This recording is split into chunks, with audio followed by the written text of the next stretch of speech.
Assalamualaikum warahmatullahi wabarakatuh. Perkenalkan, saya Siti Alinaya. Di video kali ini saya ingin menjelaskan proses lahirnya sebuah Pancasila yang sampai saat ini menjadi ideologi dasar negara bangsa Indonesia.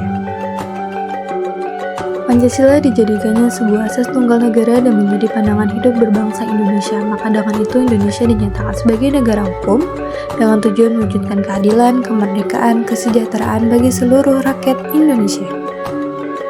Pada tanggal 1 Maret 1945 dibentuklah BPUPKI atau juga dikenal sebagai Dokuritsu Junbi Chosakai. BPUPKI dibentuk sebagai salah satu janji Jepang yang akan memerdekakan Indonesia. Pada tanggal 29 April 1945, BPUPKI telah diresmikan oleh Dai Nippon, sebutan bagi pemerintahan Jepang. Lalu panitia BPUPKI terdiri dari 69 anggota. BPUPKI memiliki tugas antara lain membahas tentang dasar negara, membentuk riset selama 1 bulan, membentuk sebuah panitia kecil, dan membentuk panitia 9 bersama dengan panitia kecil. Pada sidang pertama BPUPKI dilaksanakan pada tanggal 29 Mei sampai 1 Juni 1945. Tujuan utamanya adalah membahas dan merumuskan dasar negara Indonesia serta membentuk panitia kecil untuk tujuan merumuskan dan menyusun Undang-Undang Dasar 1945. Sidang pertama ini Muhammad Yamin menyampaikan pendapatnya, yaitu ketuhanan yang Maha Esa, kebangsaan persatuan Indonesia, rasa kemanusiaan yang adil dan beradab, kerakyatan yang dipimpin oleh hikmat kebijaksanaan dalam permusyawaratan dan perwakilan, dan keadilan sosial bagi seluruh rakyat Indonesia.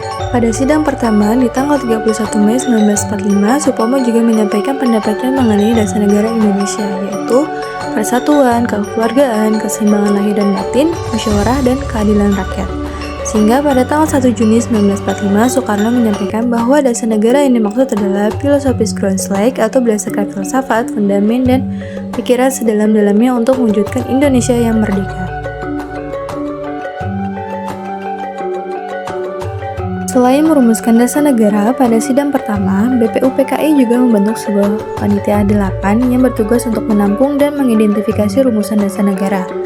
Sehingga pada tanggal 22 Juni 1945 adanya perubahan panitia 8 menjadi panitia 9 yang kemudian panitia 9 menghasilkan rumusan pembukaan UUD yang bertujuan untuk pembentukan negara Indonesia yang merdeka yang dikenal sebagai Piagam Jakarta.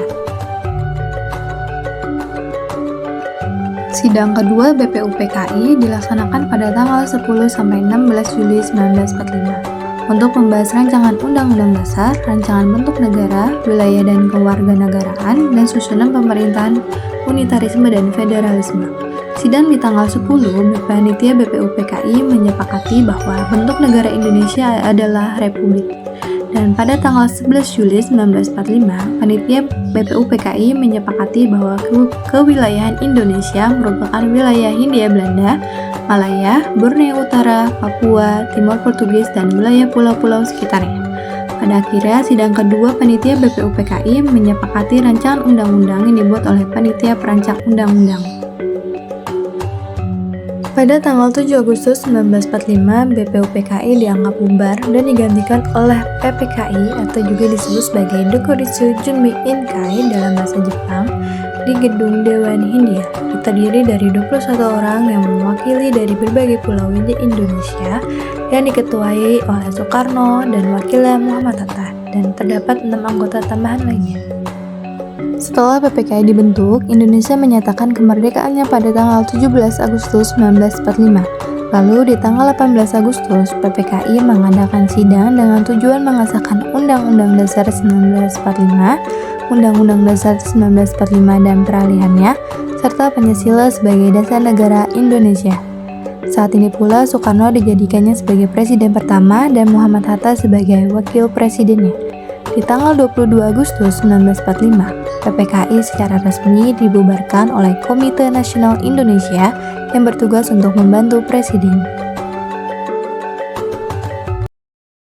Disimpulkan bahwa Pancasila lahir melalui suatu proses perjuangan bangsa Indonesia yang panjang. Pancasila dirumuskan oleh para pendiri bangsa sebagai dasar negara dan juga pandangan hidup rakyat Indonesia. 5 sila Pancasila hadir sebagaimana kesepakatan final yang mengakomodasi dari berbagai aspirasi bangsa Indonesia.